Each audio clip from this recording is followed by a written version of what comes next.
आप सब मार्गशीर्ष मास की महिमा जानते हैं। भगवान श्रीमद् भगवत गीता में विभूति योग का वर्णन किए हैं। तो विभूति योग में प्रभु बताए हैं कि किसमें मैं क्या हूं। तो प्रभु कहे कि धातुओं में मैं स्वर्ण हूं, मनुष्यों में मैं राजा हूं, वृक्षों में मैं अश्वत्थ हूं, माने पीपल का वृक्ष हूं, इंद्रियों में मैं मन हूं, दैत्यों में मैं प्रहलाद हूं। ऐसा प्रभु पूरा अपने मुख से वर्णन किए हैं। उस समय जब प्रभु कहे मासों में मैं कौन सा मास हूं, तो प्रभु कहे मासों में मैं मार्गशीर्ष का मास हूं। जो महीना अभी चल रहा था कार्तिक के बाद, मार्गशीर्ष का मास जिसको अघन मास भी कहते हैं, उसकी आज पूर्णिमा है। अघन मास की बहुत महिमा है, लेकिन ब्रज की उपासना में तो अत्यंत महिमा है। आप सबने भागवत जी में श्रवण किया होगा कि गोपांगनाओं ने योग माया जी की आज्ञा से, देवी पौर्णमासी जी की आज्ञा से 1 महीने का व्रत किया था। भागवत जी में वर्णन है हेमंत ऋतु में। तो वो जो 1 महीने का व्रत किया गोपांगनाओं ने श्री कृष्ण की प्राप्ति के लिए, वो इसी महीने किया था, मार्गशीर्ष मास में, अघन मास में। और कैसे व्रत किया? राधा रानी समस्त गोपांगनाओं की गुरु हैं। तो पौर्णमासी जी ने उपदेश किया। तो गोपांगनाएं जो कुछ भी करती हैं वह श्री जी के अनुगत्य में ही करती हैं। क्योंकि जितनी भी गोपांगनाएं हैं वो श्री जी की काव्य रूपा हैं। माने राधा रानी ने ही अपने प्रभु को सुख देने के लिए अनंत रूप धारण किए हैं। तो बहुत सी गोपिकाएं हैं और उन गोपिकाओं के भी अनेक वर्ग हैं। कोई श्रुतिचरी गोपिकाएं हैं, कोई कच्छप कन्या हैं, कोई मत्स्य कन्या हैं, कोई देव कन्या हैं, आदि आदि। भागवत जी में इस प्रसंग को हम सुनते हैं। और सब श्री कृष्ण की प्राप्ति चाहती हैं। तो कैसे हो? तो पौर्णमासी जी ने कहा है, उपदेश दिया गोपांगनाओं को कि जैसे सीता जी ने श्री राम की प्राप्ति के लिए गौरी का पूजन किया, गौरी का व्रत किया। रामायण जी में लिखा है ना कि जानकी जी प्रतिदिन गौरी का पूजन करती हैं। जिस दिन श्री राम का दर्शन हुआ उस दिन भी जानकी जी गौरी का ही तो पूजन कर रही थी। और फिर गौरी ने ही, जगदम्बा ने ही उनको आशीर्वाद दिया था, विनय प्रेम बस भई भवानी, खसी माल मूर्ति मुस्कानी, सुन सिय सत्य असीस हमारी, पूज ही मन कामना तुम्हारी, मन जाहि राचहु मिलहु सोबर, सहज सुंदर सामरो, करुणा निधान सुजान शील स्नेह जानत रावरो। ये जगदम्बा ने आशीर्वाद दिया था। तो पौर्णमासी जी ने गोपांगनाओं को उपदेश दिया था कि जानकी जी ने भी भगवान की प्राप्ति के लिए गौरी की आराधना की थी, तो आप सब भी जगदम्बा की आराधना करो। बोले कौन महीने में करे? बोले मार्गशीर्ष मास में करो। तो कैसे आराधना की थी? और वो आराधना करने वाली गोपांगनाओं की आयु कितनी है? तो भागवत जी में शब्द है कुमारिका। कुमारिका माने 3 बरस से लेकर के और 6 बरस तक की कन्याएं हैं। अब इस लीला पर, चूंकि इस लीला में चीरहरण भी हुआ, तो इस लीला पर कितने कितने लोग फिसल गए, बड़े बड़े ज्ञानी लोग मोहित हो गए। श्री कृष्ण, आज की जो तिथि है वो चीरहरण लीला की तिथि है। ठाकुर जी अघन की पूर्णिमा को चीरहरण किए हैं और गोपांगनाओं को रास रस का आज्ञा दिए हैं, वर दिए हैं। तो इस लीला पर कितने लोग फिसल गए, बड़े बड़े ज्ञानी मोहित हो गए कि श्री कृष्ण ऐसा किए वैसा किए, कपड़ा चुरा लिए और क्या क्या नहीं समझे तो कह दिया। तो पहला तो उसका उत्तर भागवत जी में यही है कि वो जो कन्याएं हैं उनकी आयु क्या है। वो 3 बरस से लेकर के 5 बरस तक की, 5.5 बरस तक की कन्याएं हैं। आज तो कलयुग है, आज भी 3, 4, 5, 6 बरस की कन्या तो निर्दोष होती है, पवित्र होती है। तो ये तो द्वापर युग की बात है। तो उन बच्चियों में कोई दोष देखे तो फिर उसके माथे में ही खराबी है फिर। तो वो छोटी छोटी कन्याएं हैं, पर उनको पौर्णमासी जी ने उपदेश दिया है कि कात्यायनी जी की पूजा करो। तो कैसे पूजा करती हैं? रात को ही, अब बच्चियां हैं तो उनको पूजा तो करनी विशेष आती नहीं, तो जैसे जैसे बताया है तो रात को ही थाली सजा के रख लेती हैं, पुष्प रख लेती हैं, नैवेद्य रख लेती हैं, रोली, चावल, चंदन, मीठा, धूप, दीप, वस्त्र, कलावा जो उपलब्ध है रख लेती हैं। अब अंधेरे ही स्नान करना है यमुना जी जाकर के, और फिर देवी की पूजा करनी है। तो रात भर सो नहीं पाती, घड़ियां तो थी नहीं उस समय, तो आकाश में तारे कहाँ हैं, चंद्रमा कहाँ हैं, ये देख के समय का पता लगाया जाता था। पुराने लोग आकाश में तारे देख के बता देते थे कि कितना बज रहे हैं। हमारे जो शरीर के दादा थे वो भी आसमान देख के बता देते थे कि इतने बज रहे होंगे, और वो जो टाइम बताते थे बिल्कुल ठीक होता था। और केवल तारे देख के बता देते कि इतने बज रहे होंगे। तो गोपांगनाएं रात को सोती नहीं है, बार बार आकाश देखती हैं कि कहीं भोर ना हो जाए, कहीं भोर ना हो जाए। और जैसे ही 2:30-3 ही बजते हैं, उसी समय सब बच्चियां घर से निकल पड़ती हैं। अपने माता पिता को क्या कहा कि पुरोहितानी जी ने उपदेश दिया है कि अच्छा वर मिलेगा, तो इसके लिए हम ये व्रत और पूजा कर रही हैं। तो माता पिता ने भी नहीं रोका, चलो यमुना जी स्नान करके और व्रत पूजा कर रही हैं, अच्छी बात है, चलो बच्चों को अच्छे काम से नहीं रोकना चाहिए। पर वो सब तो पूर्व जन्म की ऋषि मुनि हैं, वे तो भगवान की प्राप्ति के लिए ही तपस्या कर रही हैं।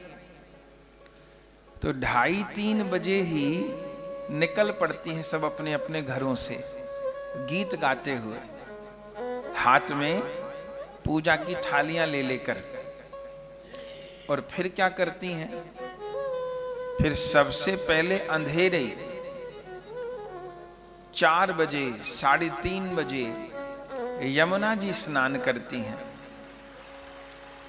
और फिर यमुना जी स्नान करके यमुना जी के किनारे ही यमुना जी की रज लेकर के देवी की पिंडी बनाती हैं और फिर देवी का पूजन करती हैं।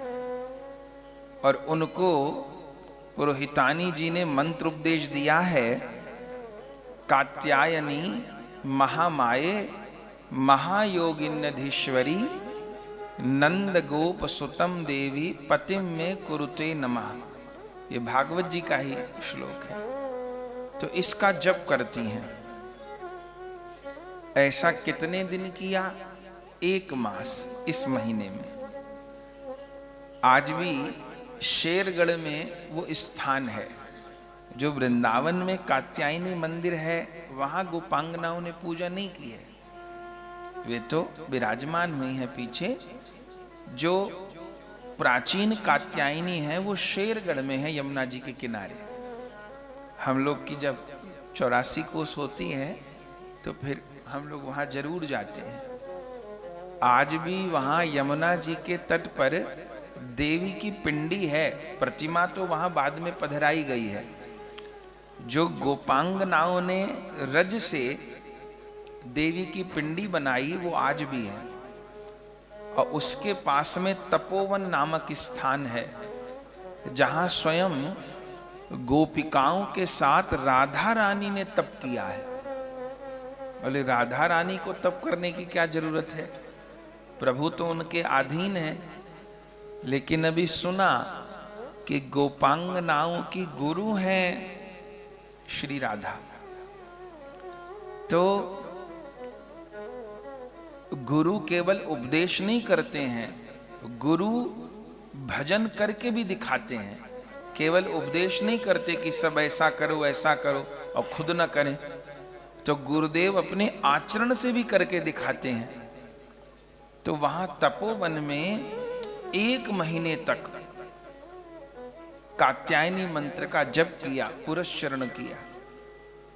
तो प्रतिदिन देवी की उस पिंडी की पूजा करना और पूरे दिन जप करना। फिर शाम को लौट आती थी। केवल एक समय हविष्या अन्न ग्रहण करती थी और पूरे दिन कुछ नहीं। और श्रद्धा विश्वास कितना है गोपांगनाओं का। पहले दिन ही देवी की पूजा की। अच्छा, पूजा भी विशेष करना नहीं जानती। छोटी छोटी बालिकाएं हैं। कभी पहले तिलक कर देंगी, फिर स्नान करवा देंगी, फिर भोग लगा देंगी, फिर आरती कर देंगी, फिर जल चढ़ा देंगी, फिर वस्त्र पहना देंगी, फिर चंदन लगा देंगी। माने जैसे जिसको आता है वैसे ही देवी को पूज लेती हैं। लेकिन उसके बाद फिर प्रणाम करती हैं मैया को। तो मन में क्या भावना है? इतना विश्वास है कि पहले दिन ही प्रणाम किया तो विश्वास है कि मैया अभी प्रकट होगी पिंडी से और अभी मुझे वर मांगने को कहेगी। मैया वर मांगो। तो मैं क्या वर मांगूंगी? बोले कात्यायनी महामाये महायोगिन्नधीश्वरी नंद गोप सुतम देवी पतिम में कुरुते नमः। नंद गोप के पुत्र श्री कृष्ण मुझे प्रियतम रूप में प्राप्त हो, मुझे उनकी सेवा प्राप्त हो। करते करते पूरा महीना बीत गया। रोज सेवा करती हैं और रोज जप करती हैं। अब आज अघन की पूर्णिमा आ गई। अब तो और सवेरे चली, क्योंकि आज तो व्रत की पूर्णता थी, आज तो अनुष्ठान पूर्ण होना है। तो मन में बहुत बेचैनी थी। पहुंची और सोच रही हैं आज तो देवी अवश्य वर प्रदान करेंगी ही हमको। पहुंची और स्नान करने के लिए यमुना जी में प्रवेश किया। तट पर अपने वस्त्रों को रख दिया और आज प्रभु पधारे। और फिर बड़ी प्रसिद्ध कथा है, ठाकुर जी पधारे और किया क्या? बोले सब गोपांगनाएं जब यमुना जी में प्रवेश किया स्नान करने के लिए तो ठाकुर जी सबके वस्त्र उठा लिए। इसी को चीर हरण कहते हैं। सबके वस्त्र प्रभु उठा लिए और उस वट वृक्ष पर बांध दिए और फिर छिप गए। अब जब स्नान करके निकली बाहर को, और अंधेरा ही था, 3:30-4 बजे थे, जब वस्त्र टटोल रही हैं तट पे तो वस्त्र न मिले। अब आज सर्दी तो हो ही रही है, तो सर्दी का समय, अब जल में खड़ी हैं, शरीर ठिठुर रहा है और वस्त्र टटोल रही हैं, वस्त्र न मिले, इधर उधर देख रही हैं। उसी समय वृक्ष के ऊपर प्रभु की हलचल अनुभव में आई, और जैसे लगा कि कोई वृक्ष पर है तो उनको और संकोच हुआ। पहले तो लग रहा था अकेली हैं, अब तो कोई है तो और संकोच, क्योंकि शरीर पर कपड़ा नहीं है। इतनी देर में प्रभु ने बोलना प्रारंभ किया। क्या प्रभु बोले? अरे देखो तो सही, आज वृक्ष की कितनी शोभा है। आज तो इस बट के ऊपर कैसे रंग बिरंगे फूल लगे हैं। वो जो प्रभु सबके वस्त्र बांध दिए, किसी का लहंगा, किसी की चुनरी, पूरे पेड़ पे। तो प्रभु क्या कह रहे? आज तो बड़े रंग बिरंगे फूल खिले हैं इसके ऊपर, और विनोद करने लगे। और जैसे गोपांगनाओं ने प्रभु का स्वर सुना तो सारा जब तब तो प्रभु की प्राप्ति के लिए कर रही, लेकिन संकोच भी प्रभु से बहुत है। देखने लगी तो ठाकुर जी के चरण दिखाई दिए। प्रभु ऊपर हैं वृक्ष पर, चरण दिखाई दिए। तब उस समय प्रभु को निवेदन करने लगे, हाय हमारे वस्त्र तो दो। आज तो अनुष्ठान की पूर्ति का दिन है, आज तो और जल्दी हमको पूजा करनी थी, अपना जप करना था, और उल्टा आज देर हो गई। अभी वस्त्र ही नहीं पहने तो फिर कब तिलक करेंगी, कब पूजा करेंगी, कब पूरा करेंगी अनुष्ठान। पर भगवान वस्त्र ही नहीं देते, बार बार आग्रह करती हैं, भगवान वस्त्र ही नहीं देते। आखिर में चर्चा चलती है, आखिर में प्रभु कहते हैं, तुम सब हाथ जोड़कर मुझे प्रणाम करो, क्षमा मांगो, तब मैं तुमको वस्त्र दूंगा। बोले प्रभु ऐसा क्यों कहे? बोले गोपांगनाओं का अनुष्ठान बहुत अच्छा है, लेकिन उस अनुष्ठान में एक कमी थी। क्या? कि गोपांगनाएं हैं तो छोटी बच्चियां, लेकिन बिना वस्त्र के यमुना जी में स्नान कर रही थी। ऐसे संसार में अभी भी 3-4 बरस का बालक हो तो गंगा जी यमुना जी जाए तो अभी भी बिना कपड़ों के नहाते बालक आपको मिल जाएंगे। लेकिन गंगा जी यमुना जी की बड़ी मर्यादा है, क्योंकि गंगा जी यमुना जी कोई सामान्य नदी तो है नहीं, वो तो भगवती हैं, भगवान की परिकर हैं। तो बिना वस्त्र के गंगा जी यमुना जी में स्नान नहीं किया जाता। लेकिन उन गोपांगनाओं से ये भूल हो रही थी। प्रभु ने क्या विचार किया? अब प्रभु मन की बात तो सब जानते हैं कि ये इतना कठिन अनुष्ठान क्यों कर रही हैं, पूरा दिन जब क्यों कर रही हैं, मेरी प्राप्ति के लिए कर रही हैं। लेकिन अनुष्ठान में ये दोष है। क्या दोष है? कि ये बिना कपड़ा के स्नान कर रही हैं, तो इस दोष के कारण इनका अनुष्ठान पूरा नहीं होगा। जब कोई अनुष्ठान किया जाता है तो उसमें विधि निषेध का पूरा पालन करना होता है। नाम जप में तो बहुत छूट है, कैसे भी करिए चलेगा। लेकिन जब कोई मंत्र का अनुष्ठान किया जाता है, इसलिए नाम जप तो बिना स्नान के भी हो जाएगा, कैसे भी हो जाएगा, जूता चप्पल पहरे भी हो जाएगा, सफर में भी हो जाएगा, कैसे भी नाम जप हो जाएगा। पर मंत्र जप के लिए छूट नहीं है। जो हमारे श्री गोपाल मंत्र हैं अथवा श्री राम मंत्र हैं, नारायण मंत्र हैं, इनको स्नान करके पवित्र अवस्था में तिलक धारण करके आसन पे बैठ के जपा जाता है। इनको कोई चलते फिरते बिना स्नान के अपवित्र अवस्था में नहीं जपा जाता। माता बहनों को भी जब अशुद्ध अवस्था होती है शरीर की तो नाम जप तो कर सकती हैं, लेकिन मंत्र जप का निषेध है, क्योंकि मंत्र में विधि निषेध है। तो अनुष्ठान जब होता है तो उससे संबंधित नियमों का भी पालन करना होता है। तो ठाकुर जी क्या विचार किए कि इन मेरे भक्तों ने इतना कठिन अनुष्ठान किया, लेकिन एक कमी है बहुत बड़ी कि बिना वस्त्र के यमुना जी स्नान ये करती हैं, और इस दोष के कारण इनको इस अनुष्ठान का फल नहीं मिलेगा। तो प्रभु क्या विचार किए, मैं कैसे करके इनके इस अनुष्ठान का दोष दूर कर दूं, ताकि ये मेरी प्राप्ति के लिए तो तप कर रही हैं, अनुष्ठान कर रही हैं कि हमको रास रस की प्राप्ति हो, कृष्ण चरण सेवा की प्राप्ति हो, पर कमी है। तो इस दोष को मैं कैसे दूर करूं। तो आप सब तो हरिभक्त वैष्णव जन हैं, भागवत जी का अंतिम श्लोक आप सबको याद होगा। भागवत जी का अंतिम श्लोक क्या है? नाम संकीर्तनम यस्य सर्व पाप प्रणाशनम प्रणामो दुख शमनः तम नमामि हरिम परम।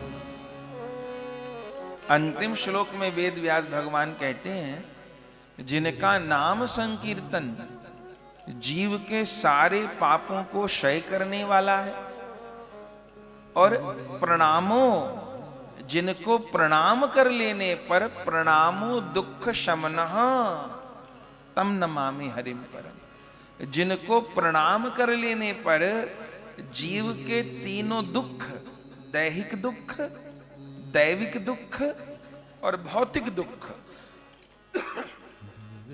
तीनों दुख समाप्त हो जाते हैं, सारे पाप क्षय हो जाते हैं। उन श्री हरि को तम नमामि हरिम परम, उन परम प्रभु श्री कृष्ण को, श्री हरि को हमारा प्रणाम है। तो ये तो भागवत जी का अंतिम श्लोक है। तो ठाकुर जी विचार किए कि इनके अनुष्ठान में बहुत बड़ा दोष है कि यमुना जी में बिना वस्त्र के स्नान कर रही हैं, और अनुष्ठान में दोष रहेगा तो पूर्ण नहीं होगा अनुष्ठान और मेरी प्राप्ति नहीं होगी। तो अनुष्ठान का दोष कैसे दूर करूं? यदि मैं इनके वस्त्र चुरा लूं और फिर ये वस्त्र मांगे और मैं इनको ना दूं और क्या कहूं कि यमुना जी में खड़े होकर के हाथ जोड़ करके मुझे प्रणाम करो, तो जब ये मुझे प्रणाम करेंगी तो प्रणाम करे से इनके अनुष्ठान के जितने भी दोष हैं वो दूर हो जाए।